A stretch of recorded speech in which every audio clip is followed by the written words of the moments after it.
players no more. You don't really have big men in the league no more. It's just fucking stupid. It's like the Globetrotters. It's literally like watching the Globetrotters beat the Shooting Stars. I mean, the All Star game. What was the score? Like 200 to Yeah, bro, it's 300. it's never been that high. But do you think the end season tournament kind of killed the All Star, kind of killed the All Star game, or do I you think think. they need to put some money up? I just don't think. I think sports in America.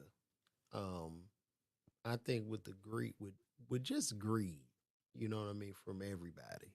Yeah, and of course, I am for the NIL deals, but I think that those NIL deals, they need to put that money in a trust for those players until they reach the age of 25. I don't think they should Hmm. be able to touch any NIL money because it's very hard to coach a 16-year-old that got 3 million in the bank. Right. What you gonna tell him? Because you Yeah, couldn't tell me nothing. it's like it's very stupid. Like put the money in a trust and make it so the way they perform they get the money. It's you can't. And then it'll these NIL deals they got, it seems like it's going to take the edge off a lot of athletes because hell, if I'm 17, I'm gonna lose my mind. You gonna give me 2 3 million in high school? I'm going Right. crazy.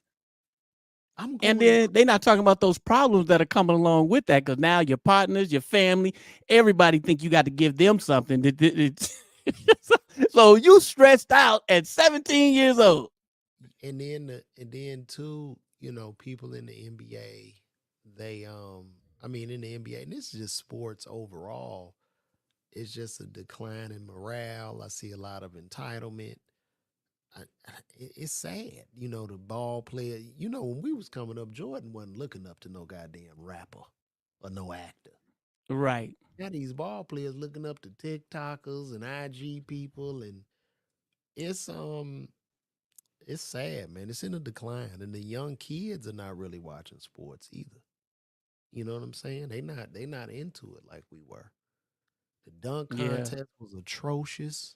I mean, they might as well have just been on the Nerf rim. And then to top it off, we in Black History Month, and this is the second time this year that the dunk contest was won by a white man that's not even in the fucking NBA. This is a G League player that won the fucking dunk But contest. Stephen A. Smith had a good point though. If you did a dunk contest and you went to every city and found the best dunkers, and then let the the NBA stars sponsor the person that they thought that would win it, that would make it a little bit more interesting to watch it, because it was.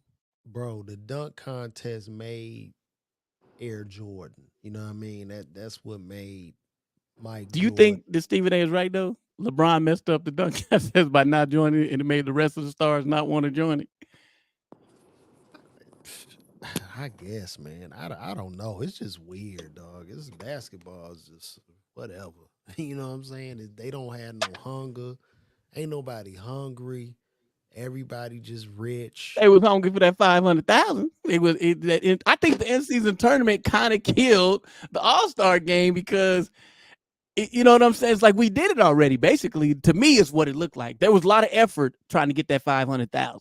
Look, and I give it to LeBron. I have to tip my hat to LeBron because it's like if I was LeBron and I gotta be and I look in my bank account and I'm sitting on that bench, I'm out. I'm like, you know what?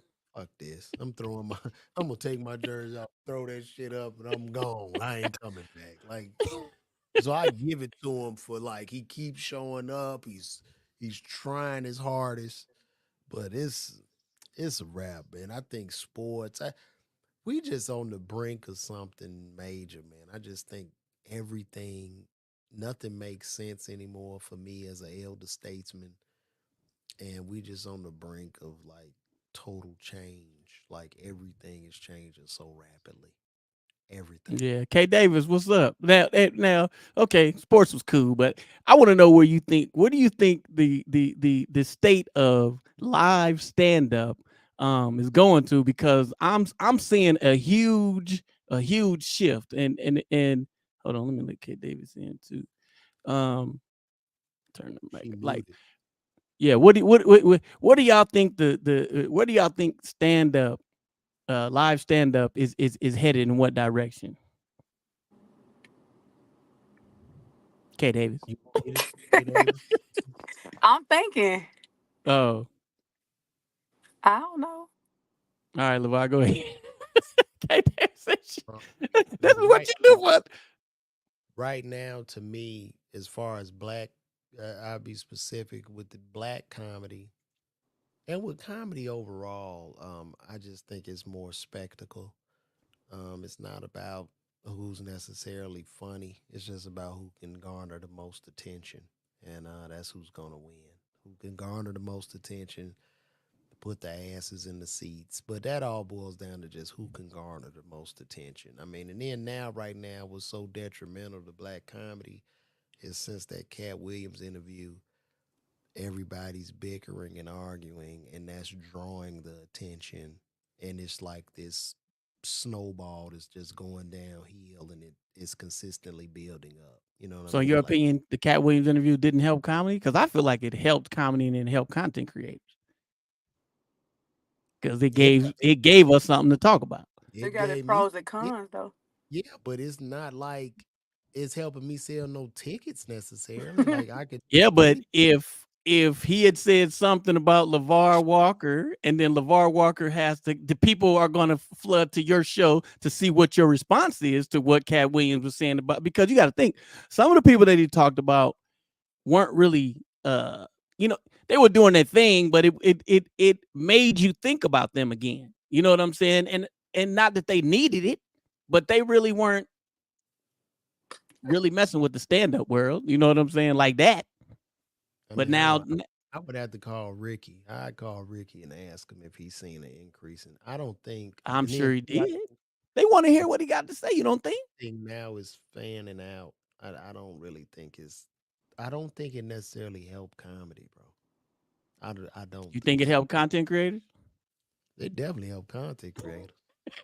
Yeah, you could eat that shit up, talk about it. Yeah, I got paid off of that. I did a whole reaction video of that shit and got me some money off of it. So, but I don't think it helped me put no extra ass in the seat. You know, Yeah, none. none. You ain't even you ain't even been out on the show yet. You don't even know yet. Yeah, I did. I just got Or back would you from. talk about it on stage though? If you got on stage, hey, have you been on stage to say But anything about? it, but I spoke on it a little bit, but it's hack. Now that shit is hack. It's like everybody told like, for instance, with every comic calling Shannon Sharp gay, that's hack now. This shit Yeah. is hack. It's lazy. Okay, he How gay, about that and quick turnaround though? I mean, that was see me outside, and then we get outside and hug it up. you talking about with Shannon? Yeah, with Shannon Sharp and Mike, they get to the All Star, and then which it was good for comedy. Two grown men decided to, but I Well, don't I know would. if that's the place you really want to get into it with Mike Epps' Indy out Well, there in well, Indy for I would show. hope 250-year-old black men would not want to get no gangster shit. I would hope that what happened to me wouldn't happen to Shannon, and they jump him. You know what I'm saying? So, Yeah, that would have been a fucking horrific. I just think it's all ridiculous. I do think they are throwing stones at Shannon. Shannon, that podcast 4 years old. He just interviewing people. It's like letting them talk, and it got hot, right? And it made all the money, and it's getting all the attention. Now everybody wants to go at him. Everybody wants to throw stones, and it's just fucking but would you stupid. take would you do an episode on the show? Yeah, I do a fucking Do you episode. think Why that would would sell tickets? I think it would on his show? Hell yeah, it would. Yeah. That like the thing is Did that's what. y'all see it? Did Wayne see an increase in y'all ticket sales since his interview came out? Yeah, well, it's hard to tell with Wayne. I just know tickets is flying off it's flying. I don't know if that helped or not, but yeah, they rolling. Yeah. So I mean I don't know, bro. I don't know. I just think it's overall it's bad for you just don't want black people fun. Like I've been talking about this on my podcast, and for all two of you that are watching Miss Jordan Jackson, It's check out 17, sir. yeah, y'all can check out the LeVar Walker Daily Show podcast where I spoke about it. Um, and basically, like Joe Rogan got a $250 million deal from Spotify, and he's clearly the biggest podcaster. And Cat said that Joe has some unfunny comedians. Comedy is subjective, but at the end of the day, Rogan has created um, opportunities for all those guys to be able to do their own theater tours. They don't have to group up and do the five nigga Bud Light Crown Royal bag in the cup tour, and all that shit. They can all go and build on their own and come back together. And I Mm. just think this is a reflection of us subculturally that we have to start to let go of these ideologies of attacking one another and tearing everybody the fuck down. It's just not good. It's just not fucking good. And it's not. It's not good. I mean, it's a little shock, okay, but it's just this whole crab in the barrel mentality is just fucking sick. It's like, god damn. Ugh. But I mean, like you always tell me though, LeVar, right? That comedy is a one man sport, and It like is like in order like for us, in order see for it not to be a one man sport, what do we do? no, it's a one man sport in the sense of your fans are typically selfish of comedians. So you have to build like your own fan base. We collaborate on things like this, like a podcast, or if we do a video together. You know what I Yeah. mean? Mm-hmm. Typically, being under somebody, and I'm not knocking, I know you open for Wayne, and I'm not knocking that, but you have to establish your own identity in the game to stand out. It goes back to that analogy of you can't build a store inside of a Walmart and then wonder why you're not selling product. You know what I'm Okay, that saying? makes sense. That You make a have lot to of sense. build your own store across the street and figure it out. So that's all that means, you know. We collab. This is a collaboration. But if Mm-hmm. if it's LeVar Walker and fucking friends, like the money is cool short term, but you're not necessarily getting any equity in your career because when I say, "Hey, I got some new friends, fuckers," now you got to go start over and nobody knows you. So that's what I'm talking about, you know. Yeah, and you've been very clear on that. You ain't Yeah, opening for nobody. You got to, bruh. but I have to figure it out. I have to figure it out because I've opened for people. Like I'm a 20-year fucking vet though. You know what I mean? yeah. So it I've done it. I've done the big theaters. I've toured with several acts, several tours, and then I said, time for me to jump off the porch. You know what I'm But you've saying? done. Here's the scary part, though, LeVar. I've followed your career. I've known you. Always been the same humble, good guy.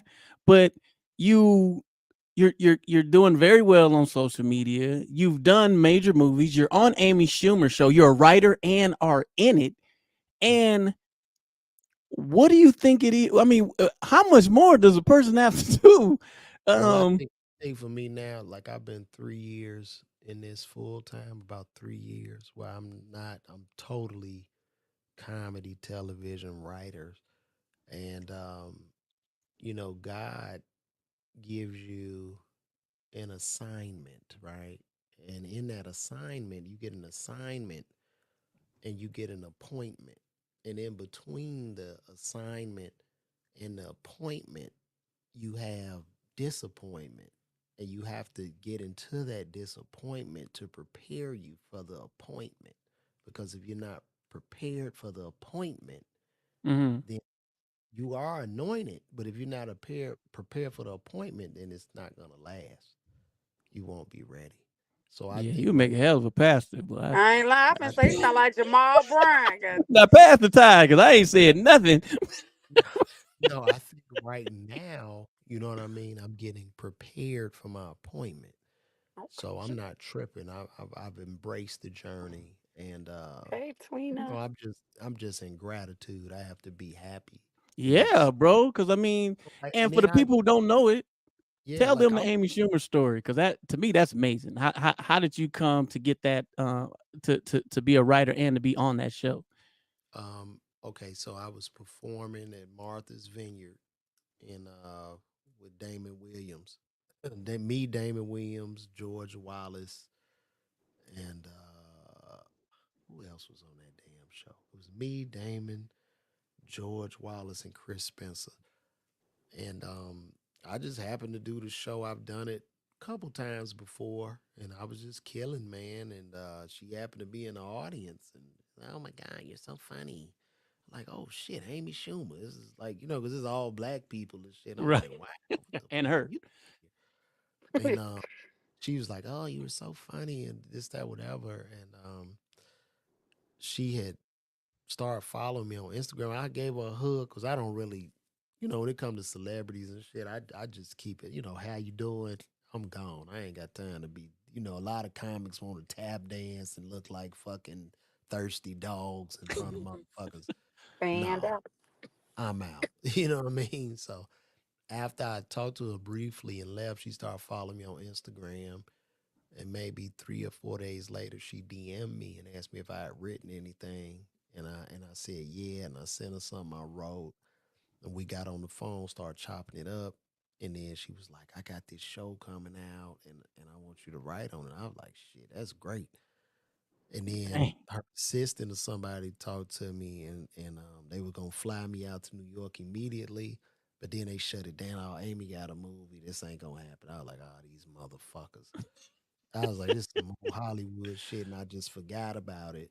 And I'm just going back to CVS and working in the pharmacy and shit. And then all of a sudden, I get this fucking email from Hulu, and then my agency started calling like, man, like, I'm like, fuck y'all, y'all didn't do nothing. You know what I'm saying? So then I ended up talking to the Hulu exec, and then I talked to a showrunner. And then the January of 2020, they sent the black card to the house, flew me first class to New York and shit. We was writing out of her penthouse in Manhattan. You know what I mean? Wow. This shit was crazy. It was crazy, bro. I ain't gonna lie. I had to really pinch myself in that moment. And then even before, because I thought I'm just writing on the show, and when she sent me Hmm. the updated scripts, it said LeVar. I was like, "What is this? Why is my name on here?" And she was like, "Oh, you're gonna be on the show too." I'm like, "What the fuck?" I was like, "Really?" So basically, my job as a writer on that show is right for me. It's like literally Wow. That's a show. dream job. Yeah, it's That's insane. fine. Yeah, yeah, it's Right. it's And a you know you guaranteed 3 seasons. It's Amy Schumer. And how many seasons? You guys are on 2 seasons now? we just season 2 just came out on February 16th. I would hope we do get a third season. Hoping, who knows? We'll probably know in a month if they gonna pick it back up. You know what I'm saying? So Oh no, you getting three. You get 3 seasons. and then It's too, bro, it was Amy just Schumer. being out there. Then I got in the comedy cellar. You know what I mean? I always wanted to get in the comedy. That's a tough nut, but one phone call, boom, I'm a You regular in? seller, and I'm working with fucking Rock and Chappelle and all these people. Like this shit was crazy, bro. It was crazy. It Now, how was was it on the set of what was the movie with Lil Rel? Uncle Drew. Uncle Drew. I know that had to be Oh, that amazing. that was fucking insane, bro. Cause he had Rail had Rail had blown up. I can tell you a story, and this would probably be biblical or some shit, but me and Rail close. 2011, Rail was hosting in Chicago at a comedy club called Jokes and Notes, and he ended up quitting the comedy club. So I called him. I said, "Yo, man, why you quit?" He was like, "Man, fuck that shit, fam. I'm about to be a star, Joe. Shit be dobo." He didn't know what the fuck was about to happen. You know what I mean? He just believed in himself. And I want to say 2000. Okay, that was 2011. 2012. Mhm. We both got this call. So I in 2012, in the top of 2012, which was a pivotal moment in my career, I got an email from well, my manager at the time, Kevin Wasson, he called me. He said, "Yo, 11 Color about to come back and Keenan Ivory Wayans. He wants you to come up to Uptown audition." I like shit, let's go. So I get a call shortly after that. He was like, "Nah, they canceled it. They want you to come to LA." I'm like, "Fuck it, let's go." So once again, they sent the car, Fox first class ticket. I'm in LA. And I didn't know nothing about that. I heard rumblings, but I knew nothing about that. I didn't know where to go or any of that shit. So I'm in LA, staying at the Intercontinental Avenue of the Stars. That was the address. And I didn't know who was involved. Rail was one of the people Mhm. involved. Uh, Rail, Jen Biggles, Josh Rabinowitz, Sidney Castillo, a bunch of comics, right? Mhm. And so I know Sydney. they gave us sides, to go over because this was the day before. So we reading all these sides and shit and trying to act out. And me and Rail, we in the hotel room going over this shit. And I'm like, man, this shit is crazy. It's like fucking mind blowing. So the day comes, man. The next day comes, and they take us to Fox Lot, and this is the first time I ever seen this shit. Like, I'm like, oh fuck, I'm in Hollywood. The fucking gates open. I'm in fucking Fox Lot. So then I go upstairs in the building, and I see all these Emmy awards, like a wall of all these Emmys, and then somebody say, "Hey, Keenan Ivory Wayans, he want to talk to you." I say, "Word." So so I go over and Keenan is sitting there. He got all these vitamins and shit. He like juice a lot or something. He like a health nut. And he's sitting there like, "Hey man, you funny, man." And I'm just blown away because this shit is It's just surreal. happening right now, Yeah, right? sitting here talking to fucking Keenan Ivory Wayans. He was like, "Yeah, man, just go in there and be funny, man. You know what I'm saying? Do your thing." I was like, "Cool." So I go back going over the sides. You can hear people in the office, in the hallways, they hollering and they doing all these act outs and shit like that. And I'm going over my sides. I'm trying to rote memorize this shit. I'm nervous. So there was a door that everybody would go into this room and act, and everybody was lined up, kind of lined up, but everybody around this door. So I'm getting ready to go into the room. As I'm going into the room, Keenan comes over to me. He said, "Let me see them sides." He takes them bitches and balls them up, and he looks at me and goes, "Just go in there and be funny." I was like, Wow. okay." So I go in the room. There are about 8 white execs, and Keenan the only black person in there. So I'm just in front of this room. Ain't no goddamn DJ, none of that shit, none of that nigga shit at Uptown, all that. No, they just like, "What you got?" And I just go into like a bunch of character variations, the old man and my mama, all these different character variations. And I mean, they just sitting there literally with clipboards. And I got back, after that, they flew me back home and Tony Rocket hit me up, "Man, these agents, they talking heavy about you, yeah, yeah." But anyway, long story short, I didn't book it. Rail ended up booking it. I think Rail booked it, Jen Biggles, um, Jermaine Fowler, who played Coming to America 2, the Grinch, Mhm. he booked it. So when Rail booked that show, the trajectory of his life began to change because all the suits in Hollywood had responded to it as they got the new Jamie Foxx, they got the new Jim Carrey. You know what I mean? So those Yeah. management companies and those big agents were literally staking out at their hotels. So they taking these guys to lunch or whatever because they're trying to bring them in. And so once Real got that, he went to Friends of the People and he got Get Out. You know what I'm saying? And then that Get Out shit, that shit did $1 billion off a $5 million budget, and that got him Uncle Drew. and then he called me for that. You know what I mean? Just to Uncle teach. Drew's good. Yeah, just to teach the Way better players. than I expected it.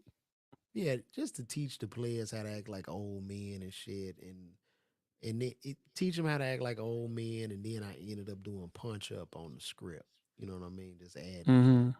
lines and shit like that. And they pulled that from that Sprite commercial, right? Yeah, That's what hell yeah. that's No, that that came from is crazy. a commercial. It's a Pepsi commercial that came from. Oh, I thought it was Sprite. No, it was Pepsi. So I When worked Kyrie Irving was, oh, I thought it was a Pepsi. are you sure? That's, that's Pepsi. Yeah, Oh. Pepsi. So that was a surreal experience as well. And fuck, we started working, man. I'm with Kyrie, Shaq, Lisa Leslie, Chris Webber, and Nate Robinson.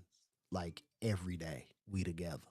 Every fucking day. Talking, roasting. You know what I mean? It was surreal.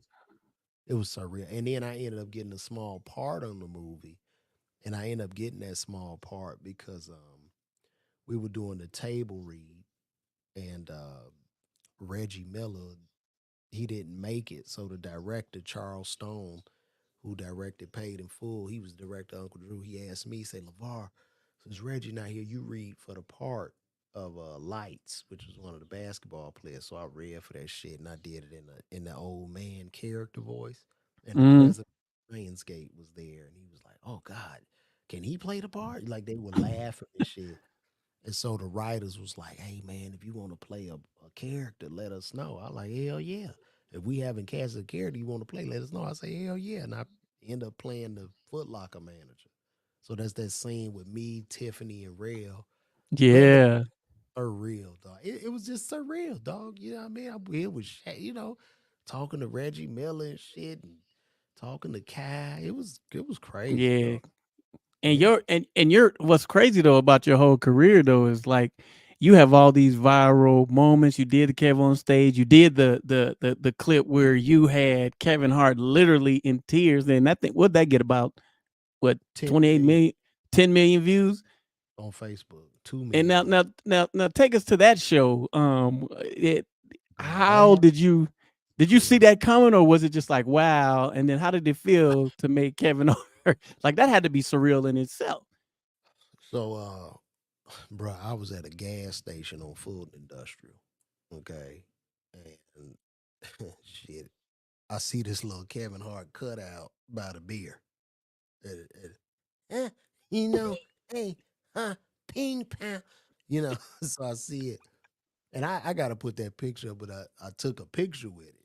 I was like, you know what? Fuck this. I'm going to enter into this comedy competition. You know what I'm saying? So I did what I was asked, and then I just was kicking ass, man. I went through there and smashed. You know what I'm saying? I watched it like 12 times. That is it is funny. And to see Kevin Hart in tears and can't stop laughing. I mean, now did anything come from that at that moment that gave Oh that kind of propelled you?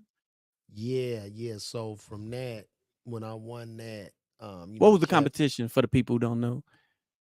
who was in the competition? What was that competition? I can't what was the It name was of it? Where was Miller Lite. It was the Miller Lite comedy competition. okay. And as a South Side of Chicago native, only one other South Side of Chicago native won the Miller Lite comedy competition, and his name was Bernie Mac. Wow. Yeah. Enough said. So not pat myself on the back, but Yeah, we know you ain't one to brag. So so so I do that. Kevin was red hot fire. This 2012. He popped in '09, but Mm-hmm. 12, I mean, it's just sizzling fucking hot. He Michael Jackson, you know what I mean? So with him judging this competition, everybody was following him. You know what I mean? Like Jeff Flanagan, who was the producer or whatever over Shaq All Star Comedy Jam, and just everybody. And then before I did that, I went to Orlando and I did the Shaq Comedy All Star Comedy Jam audition, but I didn't get it. And when I won that shit, they knew me and they was like, "Hey, LeVar, you want to open up for the Shack All Star Comedy Jam since you in Vegas already? I say, hell yeah. They said, we give you 5 minutes. I say less. I went out there, told that motherfucker up, and he had 42 dates for me when I walked off that damn stage. 42? Is 42. that when you became a part of the Plastic Cup Boys, or what I joined was them that for transition? too. So the Plastic Cup Boys came from when, of course, Kevin was judging. I already knew Nate, but he really got interested when like the cartoon, the IC dollar signs and shit. I win all the shit. And so Nate took me to dinner. Like, yeah, I'm being manager. I was like, all right, fuck it, we can get in. So I was rocking with him, and then I was kind of before I got started hosting for the Plastic Couple. I really didn't want to do it because I was just like, man, they already eating on that table. I'm not trying to, you know what I'm saying. But Mm. Nate was like, no, it's all good. And they put me on it. It was cool. You know what I'm saying? We did the dates or whatever. So that was that was a big part of my career. And then, 42 dates. Wow. yeah, 42 days. So from like 2012, damn near to 14. But what ended up happening for me, and I was hot, the internet hit. That's when the internet took the fuck off right there. Mm. That's when it went like that. It was like, hey man, And you this know what I whole mean? time you were a pharmacist still. Yeah, it was still working. I won Wow. Miller Lite. I won Miller Lite. Shit, I was back at CVS counting pills 3 days later, like nothing happened. Literally. Wow. Then I would do the dates and come off the road. I just go back to work. I kept going to work, going to work, and I didn't stop working until I was in New York. We was working on the show, and I'm playing me, the pharmacist, and all this shit. And I ended up being in a room like at a club. It was me, Dave Chappelle, Rock, Dave Chappelle, Rock, Michael Shea, Marlon Wayans, uh, John Stewart. And I'm just in this room with her. I shouldn't even have been there. You know what I mean? I Donnell know was that there. was surreal. Yeah, and then I felt in that moment, I was like, it was like God was like talking to me. Like I said, I can't go back. I can't go back to work now. This is it. Like this is God. Like yeah, even after the previous success, it was like Mm. I should not be here. Like the way I was even there was just crazy. So I just didn't. I never went back. So and I've been okay. I've been blessed. So what's next for LeVar Walker? Just walking in faith, man. Walking in faith and destiny. And like I say, man, I have the anointing. Just walking to the appointment. That's it. You definitely got the talent, boy. Cause you can't, you know what I mean? When I look at all that shit that's happened in my career, there's no way to explain that shit, man. You know what I mean? That's the universe, it's God. You know what I mean? So I just have to trust and believe, right? Because every single time something happen, I get a call like, what? And it's mind blowing. It's mind blowing. So I'm just walking in faith, man. You know what I'm saying? Now, you also have any of the episodes came out for the new Comic View? Um, and when is Comes that out. supposed to go? And how was that experience? That's supposed to come out March 15th. I mean, it was a good experience. Mike Epps hosted, you know what I'm saying? But even before that, with Uncle Drew, Mike Epps was an Uncle Drew. And we had that issue. So I mean, everything has been full circle. We cool. I ain't got nothing against them, no shit like that. It You was think cool. Comic View will stay around? No, No. they didn't do it right. They didn't do it right. Man, we did that shit in Vegas at this little. It was at the bottom of like a restaurant or some shit. I mean, they had it all set up and looking nice. I'm sure when it comes on television or the streamer, it'll look good. But that energy wasn't there. Because I did the original Comic View in '05. Mm-hmm. right? Cheryl Underwood was the host. I was the New Jack Spotlight on there, and it was just so much energy around it. We did it in New Orleans at the Orpheum Theater. You know, people wrapped around the building to get in. It was very very special, and that was like literally my first television appearance. But this one, it just wasn't. You know, the magic wasn't there. I didn't feel it. You know what I'm saying? It was more. Who It else was seemed on like the show with you on the episode you did? Takara, Okay.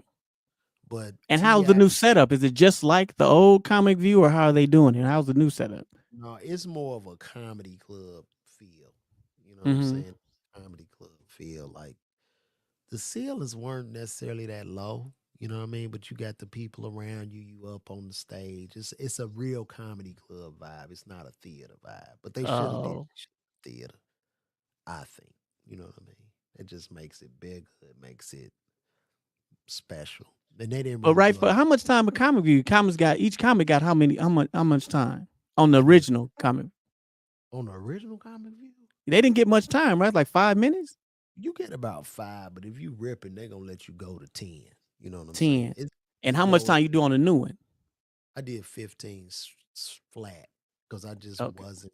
You know, you know what I mean. Like it's best if you rocking out, they're gonna let you go because the longer you go, the more they have to edit. You know what I'm saying? Mm-hmm. So if you only give them 15, they gonna squeeze about a good 10 minutes out of that, and you don't know Yeah. what 10 minutes they gonna squeeze out of it. So yeah.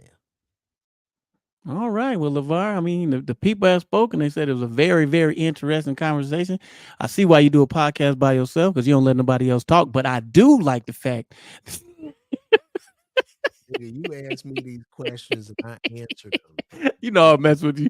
It ain't us if it ain't us if we ain't doing what we do. You about to be on the road. Like you out of here, right? When you Yeah. start? March 15th, and it ain't coming fast enough. I'm ready to get back on these road and slang these jokes. When do y'all Huh? end? When do Well, y'all we wrap? start in Houston. No, when do y'all wrap up? Oh, in June. Okay. Is he doing a tour bus or y'all just flying each city? Different. He got the Sprinter, so we some of them will be on the Sprinter, and some of them will be flights. Okay, dope. Are you excited about this tour? Very excited. I'm ready. You know what I'm Do saying? you I'm ready to get out there. do you have a strategy in place to for your content? Are you gonna like have a camera guy with you? Is Yeah, it this time, you know what I'm saying.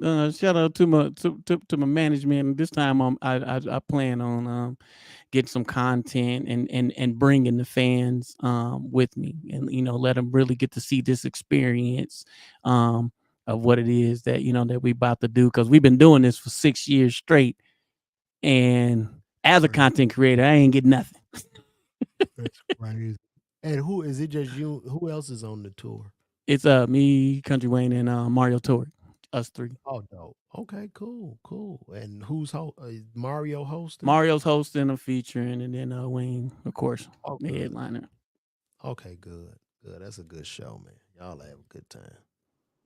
LeVar K Walker, Dave, boy, hey, I appreciate you coming on, cause boy, you made the show today just like you did that first one when I started a long, long time ago. Yeah, boy, I'm about to rip this content to pieces. so K Davis, what you got going on? Yeah, let us know. Right now, just like he was talking about that like assignment and stuff. I'm really just on a different journey. I had a moment where I was just moving and just on go, on go, on go. But right now, I'm in a season to where I need to sit back and re-strategize some stuff. So I'm just Beautiful. on. I'm on a different spiritual journey right now. So Good. I had fun. I hosted I did the Valentine Day show this past Wednesday at the Comedy Theater. George Wilburn was the headliner, and then I hosted for AD Thursday through Sunday. Well, Thursday through Saturday. And then I did another show Sunday at ATL Live. Mm-hmm. But overall, I'm just trying to get myself together on the spiritual journey right now. And for the Beautiful. people who don't know, let them know who you are, what you do, and what are your handles. Me, Yeah. Kay Davis, stand up comedian. content creator, and also I dib and dab into acting. And you can follow me on all social media platforms at K Davis Comedy. That's the letter K DAVISCOMEDY. That's right. Get her some roles because we've done a lot of skits together. She is super, super talented and can go off in a heartbeat. we have done some really viral You're so videos. This is funny. my dog. This is my dog. And I these appreciate you videos, so I much. mean, this reach on these shits is just falling off a cliff. I don't know what the hell going on But with you know these. they're changing the format again. Did you get the notification? What they do? What are they doing now? So basically, you know how they started paying for the views like on the ads on reels where it basically is supposed to help us though. It's supposed to encourage you to, and you know how the in-stream ads going for now, you're going to get paid for your views as well as the in-stream ads. So it's supposed to be encouragement for us to post more content because no matter what, no matter how many views they get, they're going to pay you something. Oh, You're going to get dude. paid for your views as well. Yes, sir. Well, that's good because this shit done. Woo. I mean, I just they should just change it back to when I was depending on this motherfucker. It ain't that hard. Like, my gosh, man, it Well, shouldn't. LeVar, what you did though, bro. Now I've been there from the very beginning of you starting on social media. You start killing, then you start killing, then you turned into white coat. You know because you had yeah, but you put in the work, and you can testify that if you do put in the work, it definitely gonna pay off. Bro, I've been working. I've been working harder now and making way less. Do you hear me? Really. What? Yeah, but Shit. I don't think it's gonna get back to that to that because I don't think advertisers because all of our money was generated through the in-stream ad, and I just don't think people are. I don't think they're buying those ads like they used to. I think the economy is really messed up right now, and I Okay. think that they're only putting a certain because the other part of that is the CPM and that's going away. Mm, So I don't know if that's going to hurt or help. we gonna see, bro. Like I say, I'm just gonna keep walking in my journey. That's all I can do. You know what I'm All saying? you could do. So any advice? I always make the veterans give a little bit. Any advice for these young and upcoming comedians that are trying to get into the hardest profession out there that you can't cheat, that you got to go and do anything as a vet, Levar? Tell everybody like Bernie Mac told me when I met him. Do it from your heart. Do it from your heart. Do it from your Okay, David, heart. how many years you got in? Since the end of 2019, so 20. I get what 4? That's like 4 years. Yeah, you only been Whatever. doing it 4 years. It seemed like longer. No, I thought it was less until I started counting because I had almost counted out the COVID because I started like October 2019. Mm-hmm. But for what I've seen on stage, you killing it for 4 years in. That's amazing. Is I there look at it more like a calling though, because I didn't sign up for this. I have a degree in communication and broadcasting, and then that's the lane I thought I wanted to go into, like news, and I did a little bit of radio, but I was just like news too sophisticated, and I like to laugh a lot, and I've been through so much, so I'm like maybe I should take the stuff that I've been through to help somebody. So mm, turn my pain into art. So that's kind of the reason why I started doing it, because I didn't sign up to do this. I love it though. It yeah. really makes me happy because I can be going through in shambles. I remember when I was homeless and I'm going out making other folk laugh. I get out the stage, shit, I'm crying in the car. So Wait, where you from?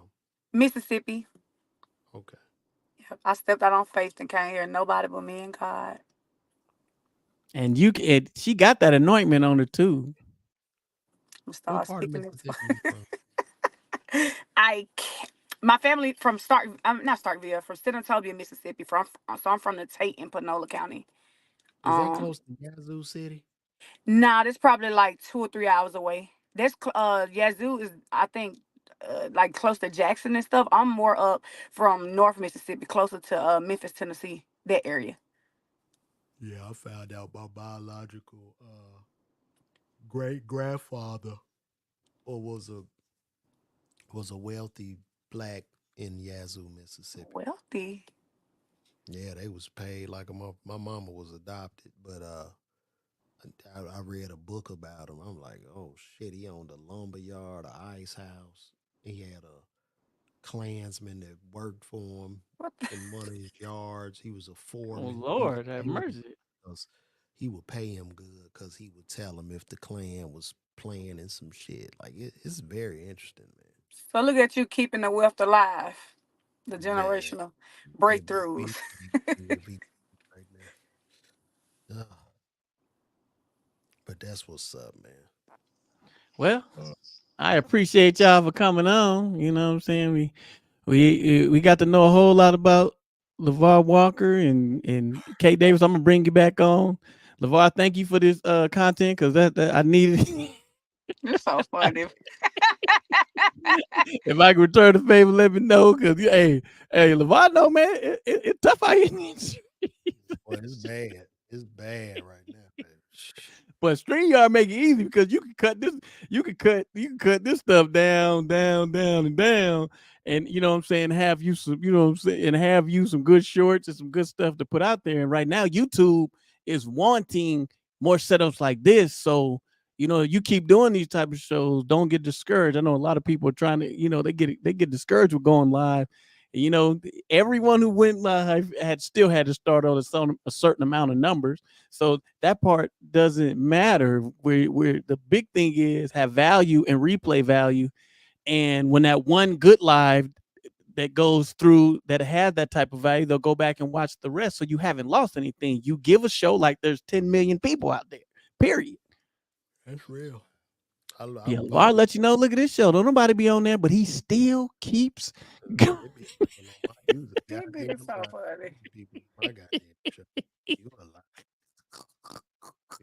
He still talked to them 6 people like it was 6,000. That's what I love about LeVar. That's my homie right there. Now he gonna do that, but don't you quit. Yeah, I gotta get LeVar, because LeVar go on my page in one of the videos though. He be like, call me. This one ain't working. No, he got these. You seen him when he do these, he ain't saying nothing.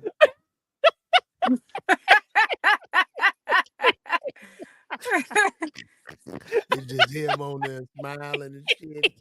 There's something else playing. I like, God damn, Jordan doing any fucking thing. So funny. I tell you what, hey LeVar, if you see what it do, you'll be right there next.